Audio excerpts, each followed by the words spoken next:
I'm Rebecca Lindquist, the American Accent Coach with English by the Hour. I'd like to speak to you about sluggish articulation. This means that you may not be articulating as clearly as you would like. First of all, this term sluggish means that the articulators aren't working optimally or very well.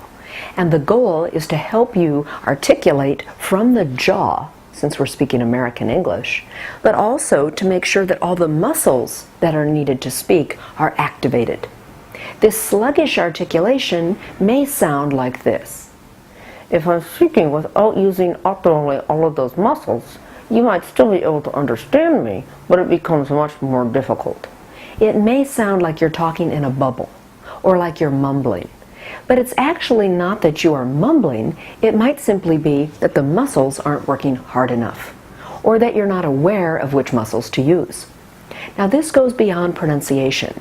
So when you work on this issue, make sure that you have an accent coach who's clear on how to create changes in sluggish articulation.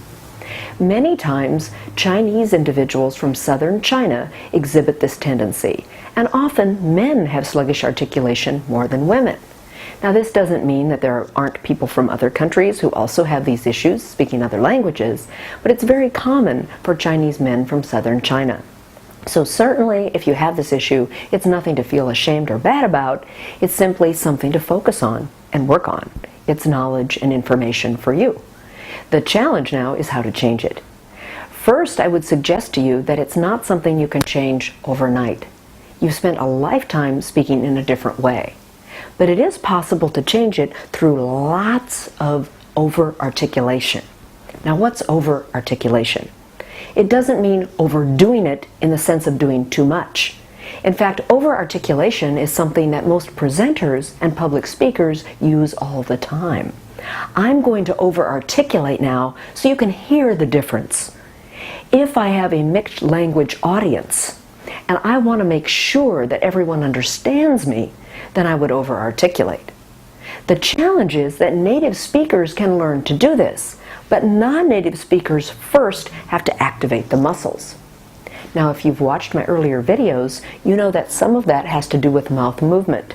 You may remember the fish exercise, this one, where you pucker like a fish, and then do the exaggerated smile. Hold and do it again.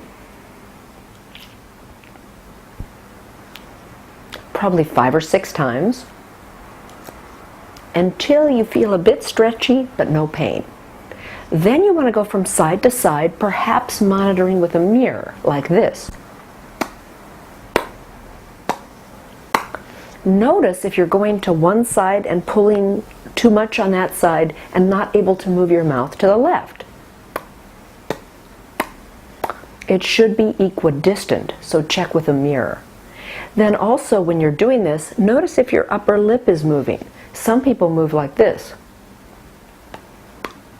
The goal is to move all of these muscles as well. The muscles under your nose should also be moving. The other thing you need to remember when doing mouth stretches is you'll need to do them daily for short periods of time, even 2 to 3 minutes at a time. The big misconception is that you can't create these changes. You can't create them overnight. But even older adults, and by older I mean 40 to 60, and perhaps even older, can create these changes through focused practice. The idea is to use those muscles on a regular basis and be aware when you do it. Now in addition to that, you can now add certain sounds. Many people have learned to pronounce these sounds already. So I work primarily with advanced speakers. I won't work with you on how to pronounce the sound today, but I will work with you on how to improve the sound and take it to the next level. That is to sound more native-like in your natural speech. Let's start with the V sound, as in victory. Now, when you make this sound, you probably already know that the teeth are on the lower lip with some vibration. V. The challenge now is to add breath, speaking from the diaphragm, and to elongate that breath. Monitor airflow with your hand. Monitor the buzz with your other hand. Victory.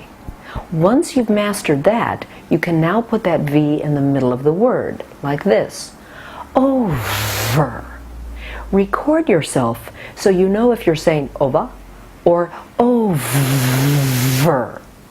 You should be able, ideally, to exaggerate that sound and get lots of breath on it and lots of voicing. Over and over again. This will also translate into your presentations and improve your public speaking.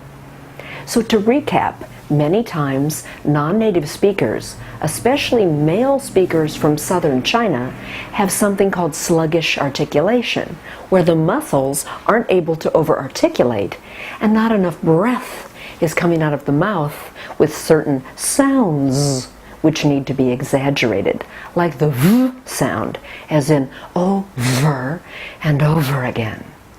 Practice these techniques every day, and if you'd like to get to the next level in your profession, make sure you find a good American accent coach to help you. Thank you for your time.